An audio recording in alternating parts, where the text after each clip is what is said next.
जय हिंद स्टूडेंट्स। पिछले वीडियो में हम लोगों ने डिस्टेंस फॉर्मूला सीखा था। उसमें दो गिवन पॉइंट के बीच को ज्वाइन करने वाला लाइन का दूरी जो है, मतलब दो पॉइंट के बीच में दूरी जो है हम लोग निकालने सीखे थे। ये वीडियो आपको सिखाएगा कि कैसे किसी लाइन को दो भाग में बांटने वाला कोई पॉइंट का कोऑर्डिनेट फाइंड करते हैं हम लोग। देखिए, मान लेते हैं कि ए बी कोई लाइन है। ए का कोऑर्डिनेट x1 y1 है और बी का कोऑर्डिनेट x2 y2 है। तो कोई पॉइंट P इस लाइन AB को m/n रेशियो में डिवाइड कर रहा है, मतलब दो पार्ट्स में डिवाइड कर रहा है। A P M है और P B क्या है, N, मतलब m/n रेशियो में डिवाइड कर रहा है। मतलब कह सकते हैं कि 2:1, 3:5 इस टाइप का रेशियो में डिवाइड कर रहा है। तो इस P पॉइंट का कोऑर्डिनेट्स कितना होगा, ये फाइंड करने के लिए हम लोग इस चैप्टर में सीखेंगे। तो मान लेते हैं कि इस पॉइंट P का कोऑर्डिनेट जो है वो XY है। इस पॉइंट P का कोऑर्डिनेट क्या है, XY है। तो ये सारा कैलकुलेशन हम लोग कहाँ करेंगे, कार्टेशियन प्लेन पर करेंगे। कहाँ करेंगे, कार्टेशियन प्लेन पर। तो देखिए, इसको थोड़ा सा और छोटा कर लेते हैं।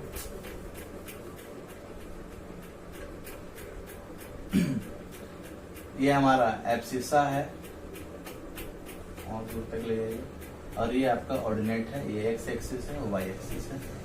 यहां से देखिए, आप ए से परपेंडिकुलर खींचिए AE, फिर P से एक परपेंडिकुलर एक्स एक्सिस पर खींचिए F, एक B से परपेंडिकुलर खींचिए G, मतलब AE perpendicular to OX, PF perpendicular to OX and BG perpendicular to OX। मतलब ये तीनों लाइन जो है ये OX पर परपेंडिकुलर है।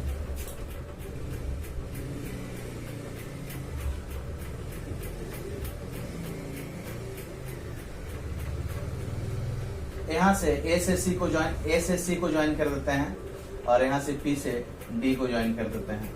ठीक है। अच्छा, हम लोग जब डिस्टेंस फॉर्मूला पढ़ रहे थे तो किसी पॉइंट का कोऑर्डिनेट का मतलब क्या होता है ये सीखे थे।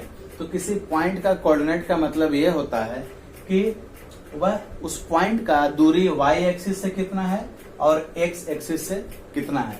जैसे कि ये पॉइंट A है तो इसका कोऑर्डिनेट x1 y1 है।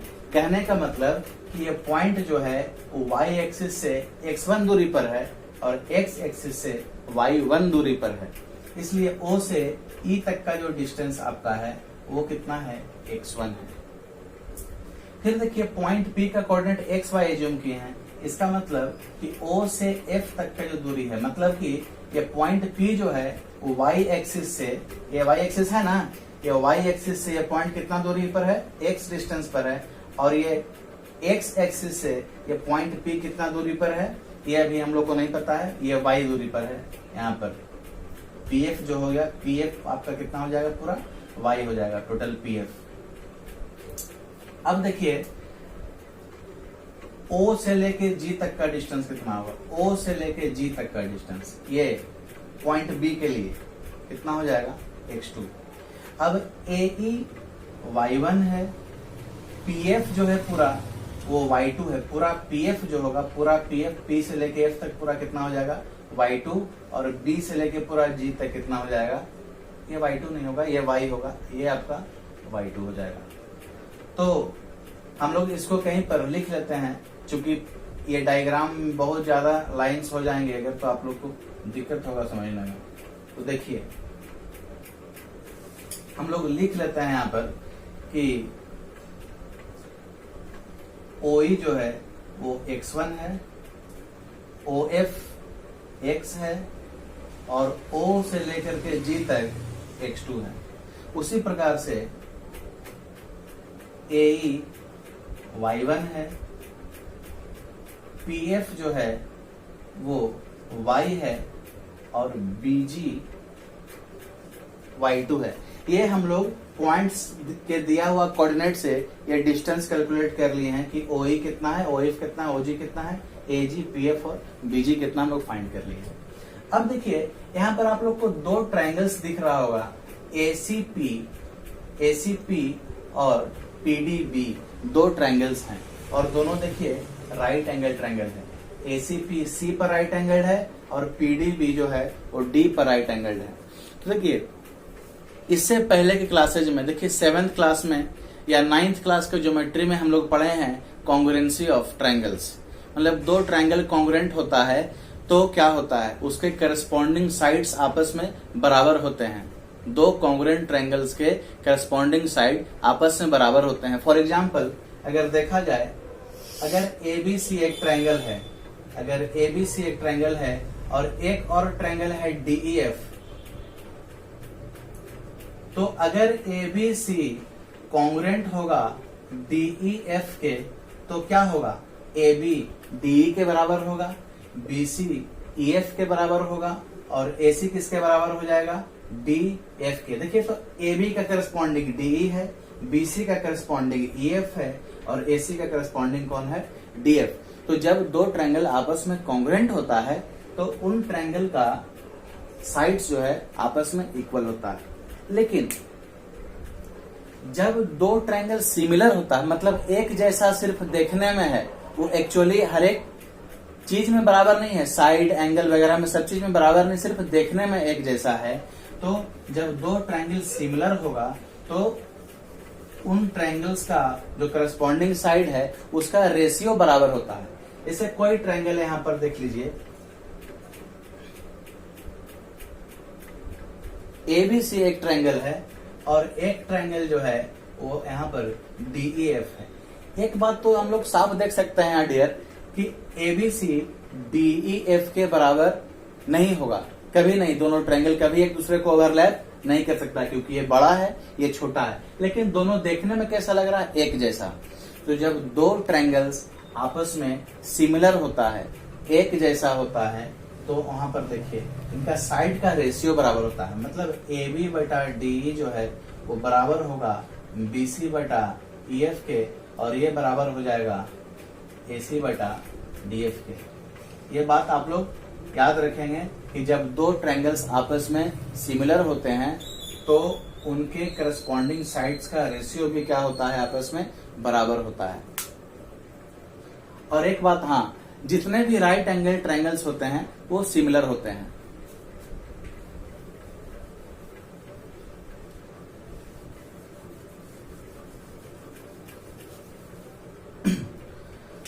तो इन ट्रायंगल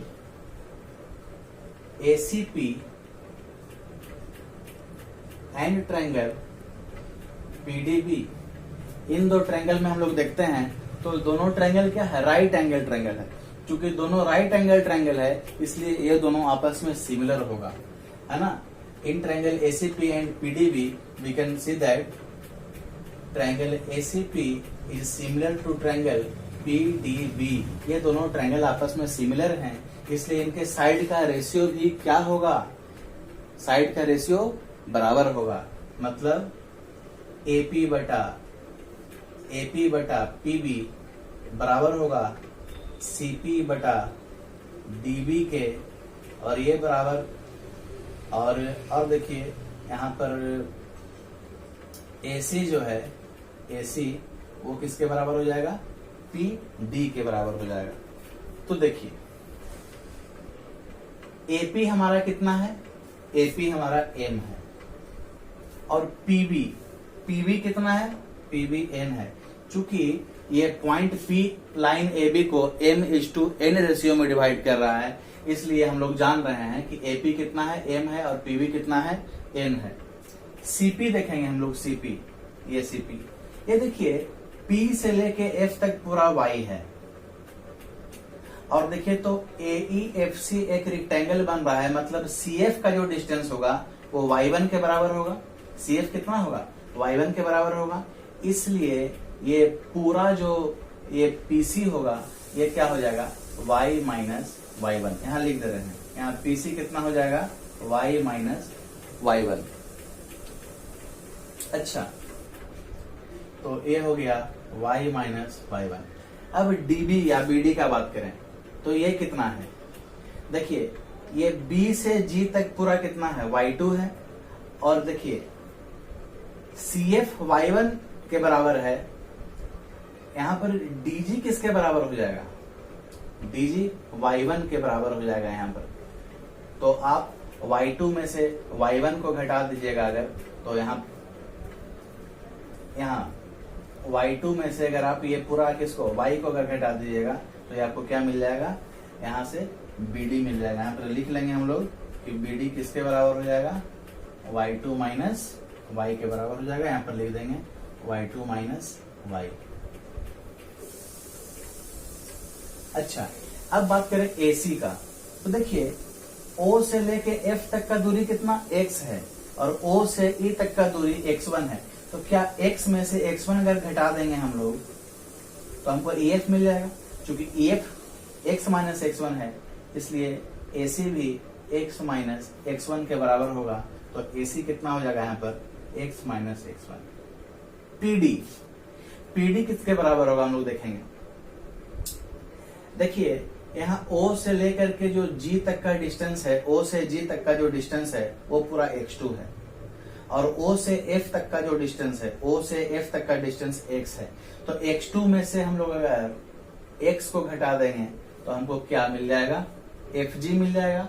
और चूंकि FG जो है वो PD के बराबर होगा, इसलिए x2 माइनस x के बराबर होगा।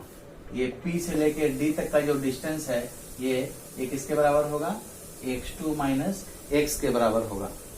अब देखिए ये तीनों आपस में इक्वल है, mn इस वाले के भी बराबर है और mn इस वाले के भी बराबर है। तो दोनों को हम अगर बारी बारी से इक्वेट कर दें तो देखिए यहां पर हम लिख सकते हैं m by n is equal to x minus x1 divided by x2 minus x। और क्या लिख सकते हैं हम लोग कि m इज टू n, मतलब m अपॉन n जो है वो y minus y1 upon y2 minus y के बराबर हो जाएगा। आप क्रॉस मल्टीप्लाई करेंगे यहाँ पर तो देखिए, तो m से मल्टीप्लाई करेंगे इसमें तो क्या हो जाएगा, mx2 minus mx equal to, अब n से मल्टीप्लाई करेंगे तो ये हो जाएगा nx माइनस nx1। तो आप देखिए mx2, इस nx1 को अगर इक्वेशन के हम लोग लेफ्ट हैंड साइड ले आए तो nx1 यहाँ पर माइनस था तो इधर प्लस हो जाएगा, तो ये nx1 हो जाएगा। यहाँ पर देखिए mx को उधर ले जाएंगे तो mx प्लस में हो जाएगा और nx इधर साइड ऑलरेडी है, तो यहाँ पर क्या हो जाएगा, mx2 plus nx1 divided by, देखिए दोनों में से अगर हम लोग x को कॉमन निकाल लेंगे तो m प्लस n नीचे मल्टीप्लाई में डिवाइड में आ जाएगा m प्लस n, और यहाँ पर क्या बच जाएगा, x बच जाएगा, m प्लस n हो जाएगा यहाँ। उसी प्रकार से जब हम लोग y का कोऑर्डिनेट निकालेंगे तो यहाँ पर भी क्या करेंगे हम लोग, इस केस में भी क्रॉस मल्टीप्लाई करेंगे तो क्या हो जाएगा, my2 minus my is equal to, देखिए इधर का पार्ट्स थोड़ा हम इरेज कर रहे हैं, आप लोग वीडियो पॉज करके इसको नोट कर सकते हैं, लेकिन चूंकि जगह कम है इसलिए इसको हम यहां से इरेज कर रहे हैं। और यहां मल्टीप्लाई कीजिएगा तो ये ny माइनस ny1 के बराबर हो जाएगा। तो आप यहां से देखिए my2, ny1 को इधर लाएंगे तो ये प्लस में ny1 हो जाएगा। अच्छा, my को उधर लेके जाएंगे तो प्लस में हो जाएगा और ny ऑलरेडी यहाँ पर है, तो यहां से देखेंगे my2 प्लस ny1, दोनों में y कॉमन निकाल लेंगे तो m प्लस n नीचे आ जाएगा, तो यहाँ पर क्या बचेगा, y बराबर इतना। तो हम लोग यहाँ से कुल मिला के ये कंक्लूड कर लिए हैं कि जो कोऑर्डिनेट pxy है, मतलब ये पॉइंट जो P है इसका कोऑर्डिनेट x जो है उसका x कोऑर्डिनेट mx2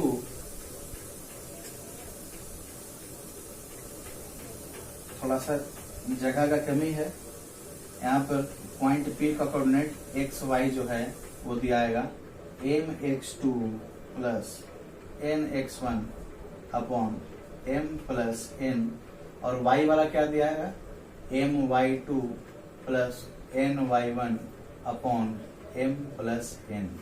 यही जो है वो हमारा पॉइंट का कोऑर्डिनेट होगा। Pause the video to note it down.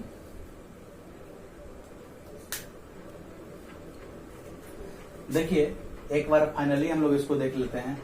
अगर कोई लाइन ए बी है, उसको कोई पॉइंट P m/n के रेशियो में अगर डिवाइड कर रहा है, तो उस पॉइंट P का कोऑर्डिनेट हम लोग लिखेंगे कि Pxy, x, y लिखते हैं, Pxy is equal to mx2 plus nx1 divided by m plus n, और my2 plus ny1 upon m plus n।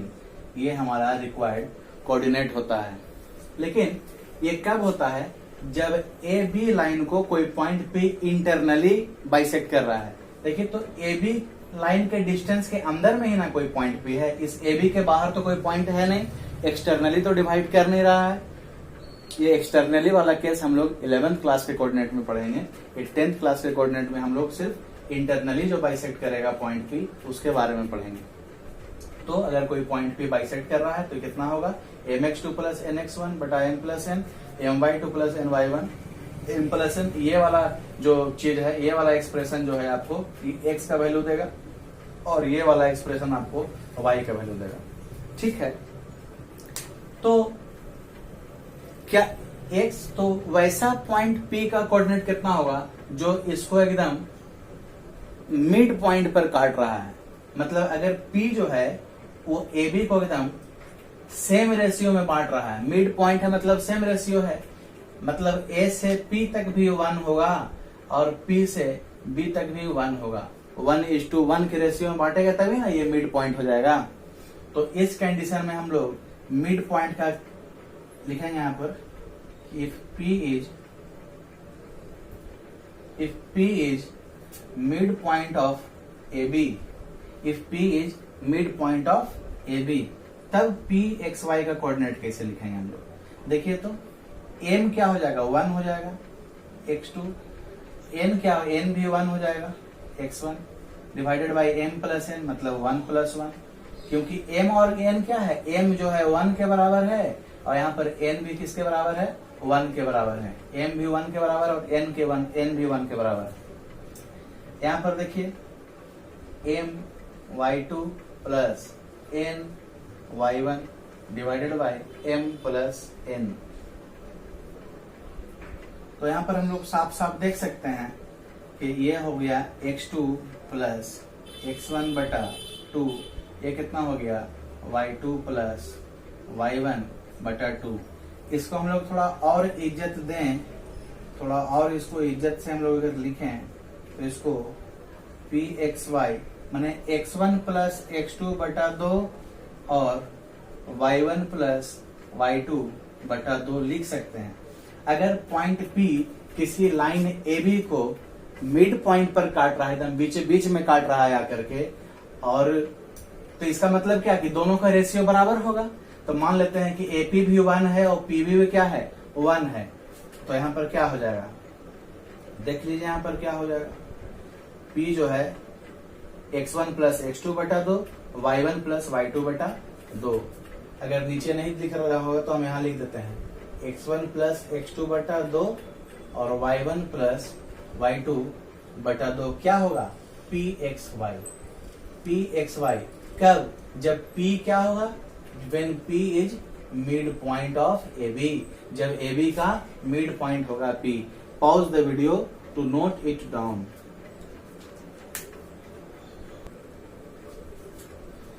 देखिए तो वही सेक्शन फॉर्मूला पर हम लोग एक्सरसाइज 7.2 एनसीईआरटी का क्वेश्चन देखते हैं। ये क्वेश्चन नंबर फर्स्ट है, find the coordinates of the point which divides the join of -17 and 4-3 in the ratio of 2:3। मतलब कोई पॉइंट है जिसका कोऑर्डिनेट -1 और 7 है, और एक कोई पॉइंट है जिसका कोऑर्डिनेट 4 और -3 है, तो इनको जोड़ने वाला कोई लाइन होगा। इनको जोड़ने वाला कोई लाइन होगा, है ना। ज्वाइन मीन्स क्या, कि इनको ज्वाइन करने वाला कोई एक लाइन।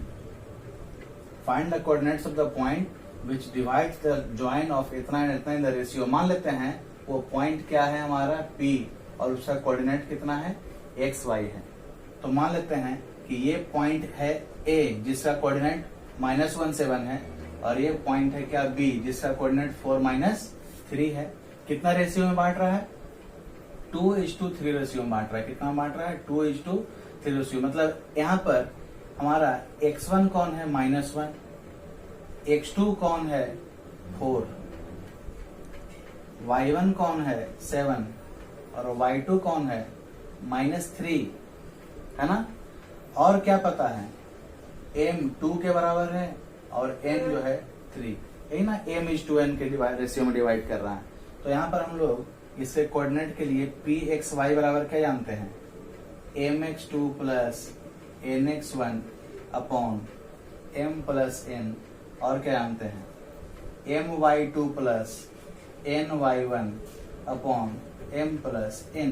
तो बस अब put the value and get the result. आप देख लीजिए 2 × 4 प्लस 3 × x1 कौन है -1 divided by m plus n, मतलब 2 प्लस 3। और यहाँ पर देखेंगे my2 मतलब 2 × y2 कौन है -3 प्लस ny1, n कौन है 3, y1 कौन है हमारा 7 डिवाइडेड बाई वही 2 प्लस 3। तो जब इसको सॉल्व करिएगा तो आएगा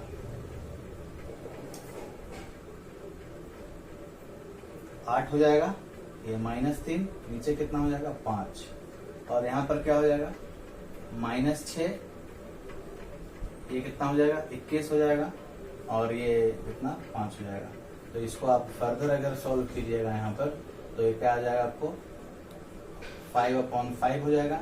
ये 5 15 6 21 हो जाएगा। यहाँ पर ये क्या हो जाएगा 5, तो ये क्या एक बार में कट जाएगा, ये क्या 3 बार में कट जाएगा। तो यहाँ पर pxy जो है वो कितना होगा, 1 और 3 के बराबर होगा। मतलब कोई पॉइंट P जो है उसका रेशियो क्या होगा, xy की जगह पर इसका रेशियो क्या हो जाएगा 1 और 3 हो जाएगा। मतलब ये पॉइंट जो है 1-3 है जो AB को 2:3 के रेशियो में बांट रहा है। उम्मीद करते हैं समझ में आया होगा। Pause the video to note it down.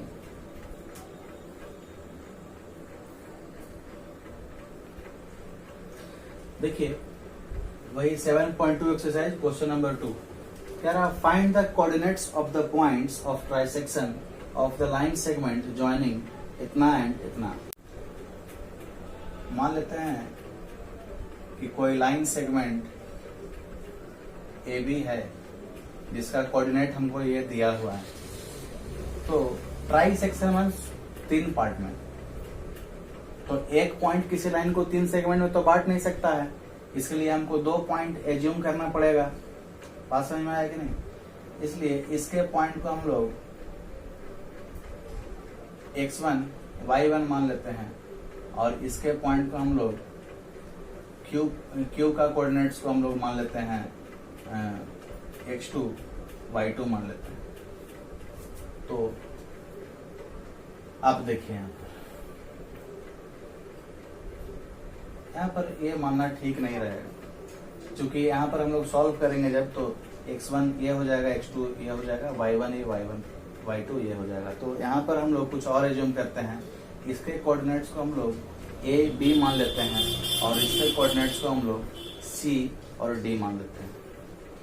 तो देखिए पॉइंट ऑफ ट्राइसेक्शन फाइंड करना है। मतलब पहला केस में मानते हैं कि पॉइंट P जो है वो क्या कर रहा है, इसको 1:2 रेशियो में बांट रहा है। पॉइंट ऑफ ट्राइसेक्शन मतलब 3 पार्ट्स में बांटना है। तो देखिए ये जो है एक पार्ट में बांट रहा है, और ये देखिए 1 2, ये पूरा किसमें 2 पार्ट में बांट रहा है।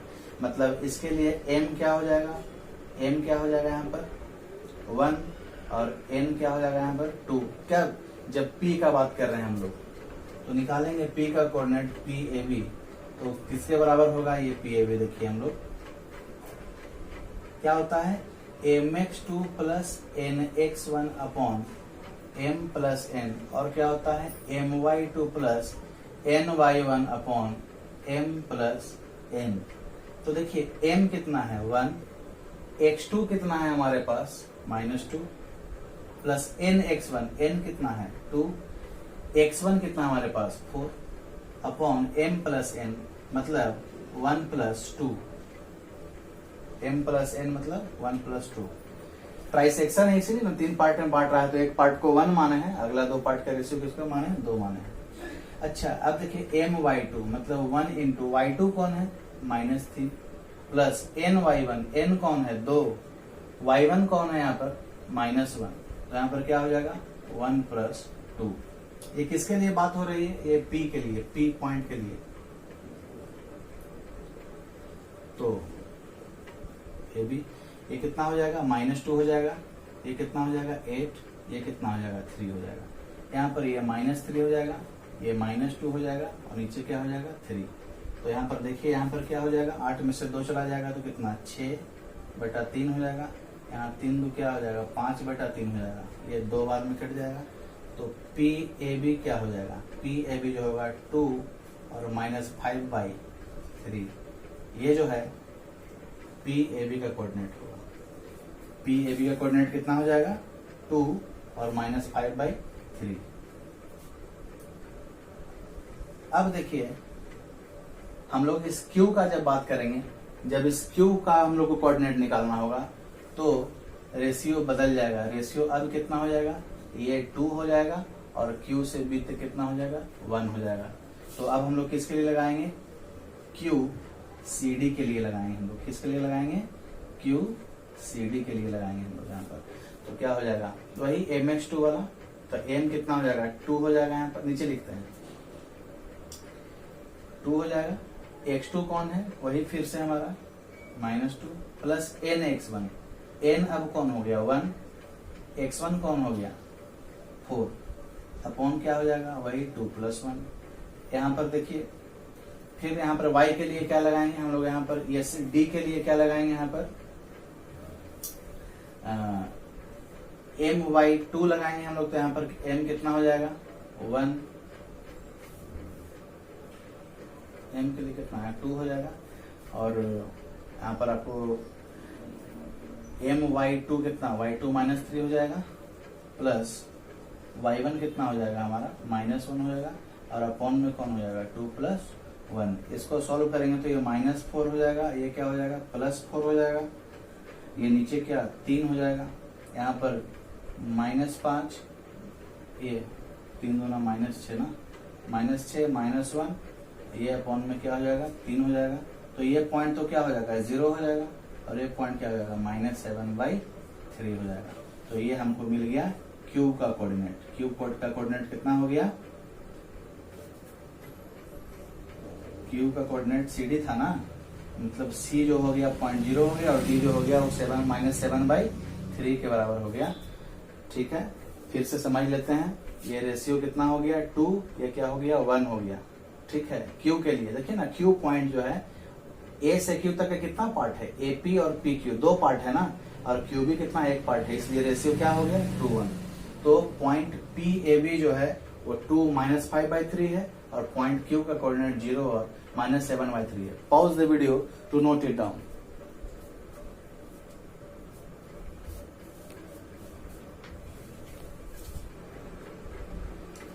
देखिए ये एनसीईआरटी का क्वेश्चन नंबर 4 है, ठीक है 7.2 का। क्वेश्चन नंबर 3 का आंसर आप लोग कमेंट में हमको बताइएगा। देखते हैं कि आप लोगों को कॉन्सेप्ट समझ में आया है कि नहीं। बिल्कुल प्रैक्टिकल क्वेश्चन है, उसको पढ़िए और समझिए कि क्या वो बोल रहा है। पहले जो 2 क्वेश्चन आपको हम सॉल्व किए हैं, क्वेश्चन 1 और 2, उसके आधार पर उसको यूज करके आप तीसरा क्वेश्चन को बना सकते हैं, इसलिए उसको हम सॉल्व नहीं किए हैं। हम नेक्स्ट 4th क्वेश्चन सॉल्व कर रहे हैं। 4th में क्या रहा है, find the ratio in which the line segment joining the points -310 and 6 -8 is divided by -1 6। मतलब कह रहा है कि कोई लाइन सेगमेंट है, मान लेते हैं कि लाइन सेगमेंट AB, सबसे सस्ता AB है भाई, इसलिए हम लोग सबसे पहले AB मान लेते हैं। A का कोऑर्डिनेट कितना हो जाएगा -3 और 10, और यहाँ पर b का कोऑर्डिनेट कितना हो जाएगा आपको 6 और -8 हो जाएगा। यहाँ 6 -8 मत समझ लीजिएगा, 6 -8 में -2 वाला हिसाब नहीं है, 6 अलग है और -8 अलग है। ठीक है, find the ratio in which the line segment joining the points इतना इतना इज डिवाइडेड बाई, इसको कोई पॉइंट ना डिवाइड कर रहा होगा जी, तो ये पॉइंट P है जो डिवाइड कर रहा है कितना में, -1 और 6 में डिवाइड कर रहा है। तो हमको पता है कि कितना रेशियो में डिवाइड कर रहा है, हमको बिल्कुल नहीं पता है, तो हम मान लेंगे कि AP जो है वो M रेशियो में डिवाइड कर रहा है और BP जो है वो किस में कर रहा है, N रेशियो में डिवाइड कर रहा है। तो हम लोग यहां से देखेंगे, हम लोग क्या जानते हैं सेक्शन फॉर्मूला से, mx2 plus nx1 upon m plus n। तो यहां पर लिखेंगे हम लोग, देखिए m इंटू x2, x2 कौन है 6, plus n into x1, x1 कौन है -3 अपॉन m प्लस n। अच्छा, और यहां पर हम लोग देखेंगे my2, y2 कौन है -8 प्लस ny1, यहाँ पर y1 कौन है 10 है अपॉन m प्लस n। देखिए ये p-1 जो है वो ये दोनों आपस में बराबर होगा, ठीक है, और ये -6 जो है वो ये वाला जो पार्ट है उसके बराबर होता है, ठीक है। तो यहां से हम लोग क्या करेंगे, इक्वेट कर लेंगे कि यहाँ पर 6m -3n upon m plus n जो है वो क्या -1 के बराबर होगा,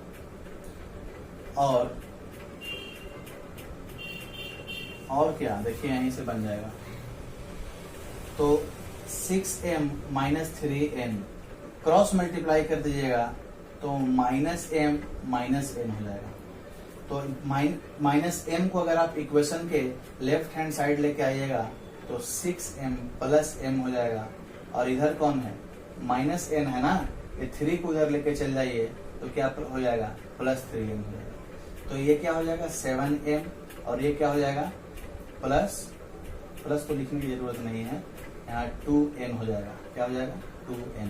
तो हमको क्या फाइंड करना है, हमको m/n फाइंड करना है, m/n फाइंड करना है। तो जब n को इधर ले आएंगे तो 2 तो यहीं पर रहेगा, लेकिन 7 क्या है इधर आ जाएगा, बोलिए। तो मतलब हमको m/n का रेशियो क्या हो गया 2:7। मतलब ये जो पॉइंट P है वो इसको किस में डिवाइड करेगा 2:7 रेशियो में डिवाइड करेगा। This is the required answer. Pause the video to note it down.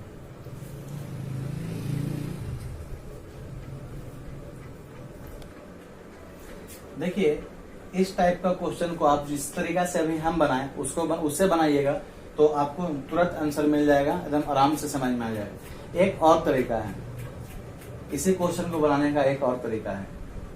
हमने क्या कहा था कि मान लेते हैं कि m/n में डिवाइड कर रहा है, ठीक। तो हम लोग m/n को क्या लिख सकते हैं, m/n/1 ऐसा लिख सकते हैं ना, और इस पूरे टर्म को हम लोग मान लेते हैं k। तो क्या हो जाएगा k/1। तो मान लेते हैं कि जो पॉइंट P है वो लाइन AB को k/1 रेशियो में डिवाइड कर रहा है। किस में डिवाइड कर रहा है k/1 रेशियो में डिवाइड कर रहा है, ठीक है। तो यहाँ पर हम लोग अगर फॉर्मूला लगाएं तो यहाँ से देखिए, यहाँ से अगर हम लोग फॉर्मूला लगाते हैं इस के लिए तो यहाँ पर क्या हो जाएगा, P हमारा कितना है -16। हम लोग क्या जानते हैं कि m में, तो यहाँ पर m क्या हो जाएगा m, x2 कितना है 6 प्लस nx1, n कितना है 1, x1 कौन है -3 डिवाइडेड बाई क्या हो जाएगा k+1। उसी प्रकार से k इंटू y2 कौन है वहां पर -8 प्लस 1, यहाँ पर y1 कौन है 10 है डिवाइडेड बाई क्या हो जाएगा k+1। फिर से वही काम हम लोग करेंगे कि ये वाला पार्ट -1 के बराबर होगा, ये वाला पार्ट 6 के बराबर होगा, ठीक है। ये x का कोऑर्डिनेट होता है, ये y का कोऑर्डिनेट होता है। तो यहाँ पर देखिए, तो तो देखिए यहाँ पर हम चाहे इस वाले पार्ट को माइनस इक्वेट कर दें -1 से, या फिर ये वाले पार्ट को 6 से इक्वेट कर दें। हम लोग को कोई फर्क उससे आंसर में पड़ना नहीं है, आपको जो सुविधा लगे उससे इक्वेट कर सकते हैं। हम यही वाला को इक्वेट कर रहे हैं। तो देखिए -1 इक्वल टू ये 6 इंटू के क्या 6k हो जाएगा, ये क्या -3 हो जाएगा, नीचे क्या k + 1 हो जाएगा। अब आप यहाँ क्रॉस मल्टीप्लाई कर दीजिएगा तो ये -1 इक्वल टू 6k -3 के बराबर हो जाएगा। देखिए 3 को आप इधर ले आइए तो -1 + 3 हो जाएगा, इधर क्या है 6k, इधर k को लेके चला जाइए तो ये क्या हो जाएगा प्लस में हो जाएगा। तो यहाँ पर बचेगा 2, यहाँ पर हो जाएगा ये 7k। तो यहाँ से आपको k क्या मिल गया 2:7 मिल गया। तो हम लोग m/n को ना k माने थे, तो इसका मतलब कि ये जो पॉइंट P है वो इस लाइन AB को जो रेशियो है वो 2:7 के रेशियो में डिवाइड करेगा। किसे होगा 2:7 के रेशियो में डिवाइड करेगा। Pause the video to note it down. ये भी एक तरीका है जिससे हम लोग सॉल्व कर सकते हैं।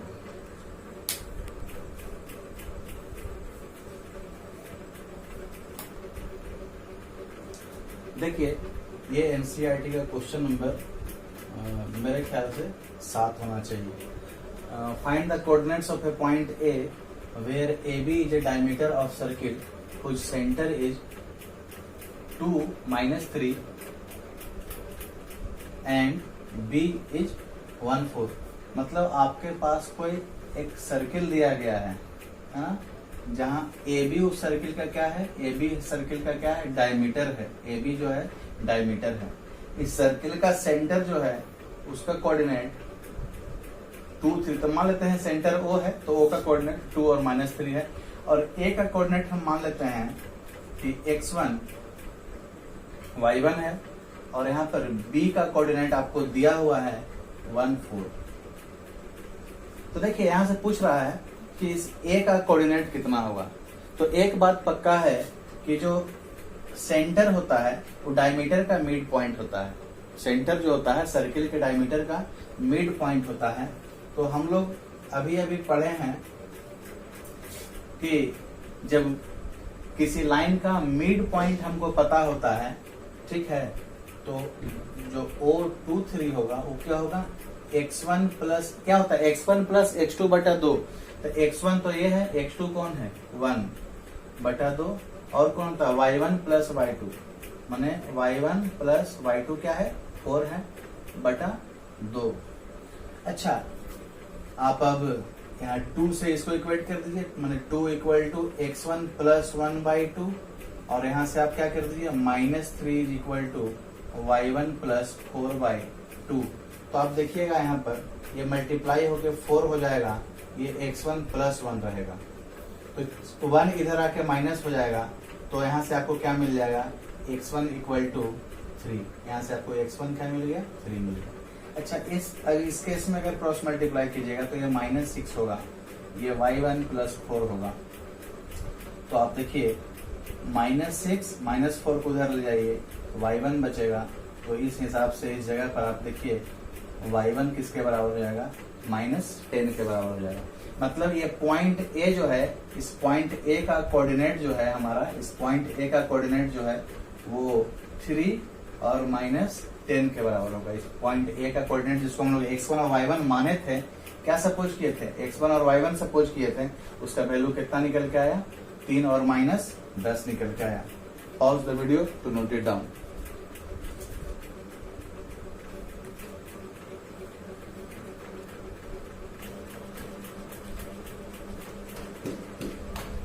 देखिए question number 8, if A and B are -2 to 2 -4 respectively. इसका मतलब A का कोऑर्डिनेट हमारा -2 और -2 है, और B का कोऑर्डिनेट हमारा 2 और -4 है ना। So find the coordinates of P such that AP equal to 3/7 AP। कोई पॉइंट P फाइंड कीजिए, है ना, कुछ इस तरीका से कि AP जो है 3AB के बराबर है, और P लाइज कर रहा है वही लाइन सेगमेंट AB पर। तो देखिए क्वेश्चन थोड़ा बाकी क्वेश्चन से अलग होने वाला है यहाँ पर। तो देखिए कोई लाइन सेगमेंट AB है, कोई लाइन सेगमेंट ए बी है, हमारे पास ए का कोऑर्डिनेट -2 है, बी का कोऑर्डिनेट हमारे पास 2 और -4 है। तो कोई पॉइंट पी मान लेते हैं, है ना, इसका कोऑर्डिनेट हमको फाइंड करना है। तो इसका कोऑर्डिनेट को सबसे सस्ता कौन है, एक्स और वाई, तो एक्स वाई मान लेते हैं इसका कोऑर्डिनेट को। कह रहा है कि AP बटा AB, AP बराबर क्या दिया हुआ है, 3/7 AB। इसका मतलब क्या हम समझें कि AP बटा AB जो है 3/7 है। मतलब कि AP अगर 3 पार्ट है तो AB पूरा कितना है, 7 पार्ट है। AB कितना, AP कितना है, AP अगर 3 पार्ट है तो AB पूरा कितना है, 7 पार्ट है, यही ना हुआ। तो इसका मतलब P से लेकर के B तक का जो पार्ट होगा वो 7 - 3 मतलब कितना पार्ट होगा, 4 पार्ट होगा।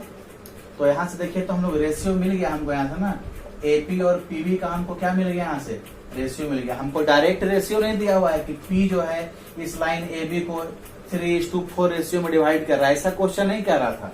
क्वेश्चन आपको दे दिया था कि AP जो है 3/7 AB के बराबर है। तो यहाँ से हम लोग क्या निकाल लिए कि कितना कितना रेशियो में बांटे। देखिए इस तरीका से निकाले हैं, ये आप लोग को समझ में आया होगा। यहाँ से देखिए AB को नीचे ले आए तो 3/7 मतलब AP अगर 3 है तो AB कितना है, 7 है। तो 7 में से ये 3 जाएगा तो ये कितना पार्ट बचेगा, 4 पार्ट बचेगा। तो अब यहाँ हम लोग लगाएंगे फॉर्मूला, तो लगा दीजिए Pxy बराबर क्या जानते हैं हम लोग, mx2 प्लस mx1 लगाइए तो m यहाँ पर कौन हो जाएगा जी, m यहाँ पर 3 हो जाएगा, n कौन हो जाएगा, n कितना हो जाएगा यहाँ पर 4 हो जाएगा। तो m यहाँ पर 3 है तो mx2, x2 कौन हो जाएगा 2 प्लस ny1, n इंटू मतलब n यहाँ पर कौन है 4, y1 कौन हो जाएगा mx2 प्लस x1 सॉरी। तो यहाँ पर क्या हो जाएगा, यहाँ पर 3 + 4 हो जाएगा, है ना। और y के लिए हम लोग क्या लिख सकते हैं कि my2, y2 कौन है -4 प्लस ny1 मतलब 4 इंटू y1 कितना है -2 है, यहाँ पर देखिए y1 -2 है और नीचे कितना हो जाएगा 3 + 4 हो जाएगा यहाँ पर। तो इसको आप सिंपली सॉल्व कर दीजिए यहाँ पर, तो आपको यहाँ से मिल जाएगा Pxy। तो 3 × 2 = 6 हो जाएगा, ये क्या 4 × 2 = 8 हो जाएगा, ये 7 हो जाएगा। और यहाँ पर क्या -12 हो जाएगा, यहाँ -8 हो जाएगा, ये 7 हो जाएगा यहाँ पर। तो यहाँ से हम देख सकते हैं कि Pxy जो होगा वो 8 में से 6 गया तो कितना माइनस यहाँ पर 2/7 और यहाँ पर ये कितना हो जाएगा 12, 8, 20 हो जाएगा, -20/7। तो यही हमारा रिक्वायर्ड आंसर है। पॉइंट Pxy जो है वो -2/7 और -20/7 के बराबर होगा। Pause the video to note it down.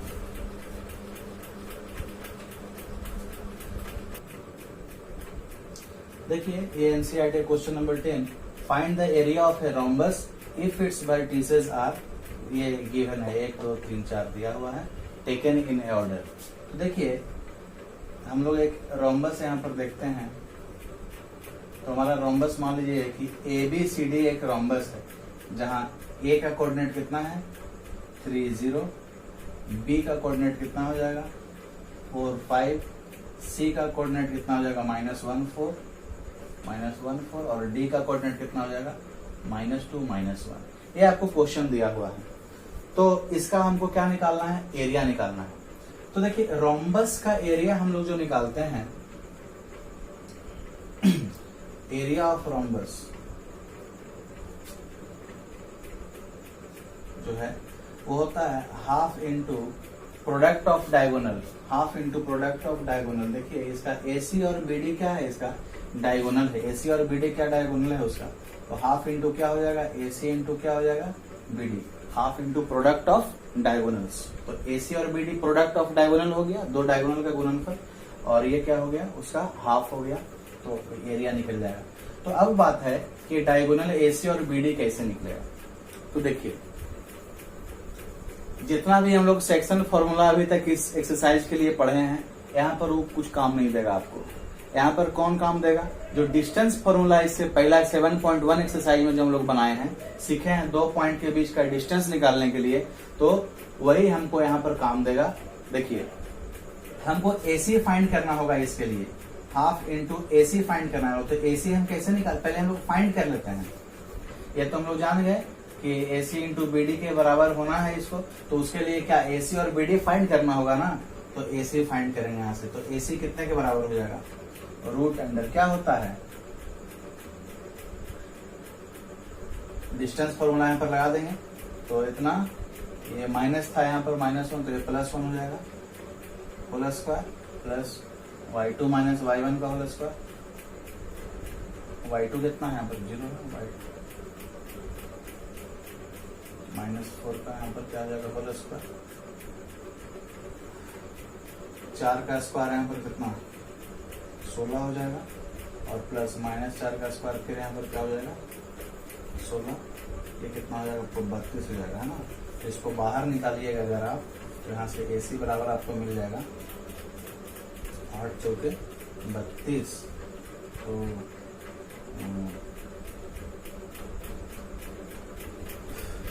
देखिए आप यहाँ पर 32 को अगर फैक्टराइज कीजिएगा तो 2 से कितना हो जाएगा 16, ये 2 से कितना हो जाएगा 8, ये 2 से कितना हो जाएगा 3 हो जाएगा। तो आप यहाँ पर क्या लिख सकते हैं, एक 2 बाहर निकल जाएगा और नीचे क्या हो जाएगा 6, 6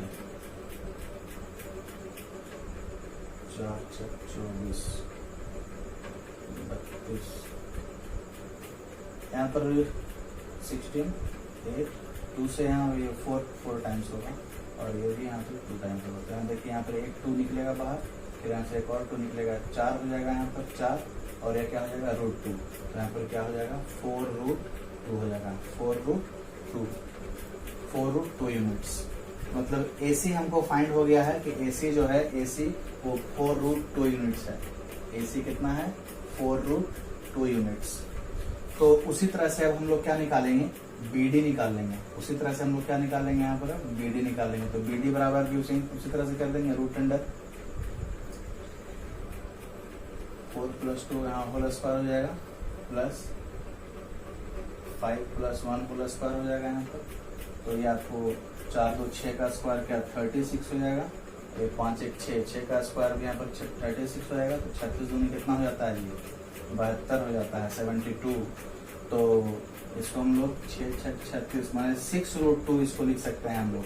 तो AC बराबर 4 हो गया, और BD बराबर क्या है हमारा, BD बराबर क्या है हमारा 6√2। तो जब हमको एरिया निकालना है, हमको क्या निकालना है, एरिया निकालना है जब रोम्बस का, तो हम क्या करेंगे, हाफ इंटू AC। AC कितना है 4√2, BD कितना है 6√2।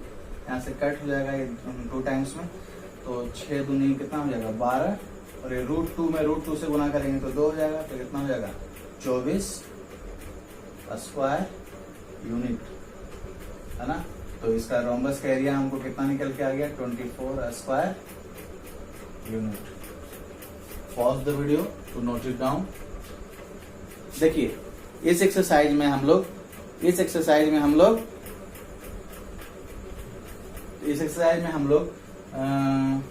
कुछ क्वेश्चंस को छोड़ दिए हैं।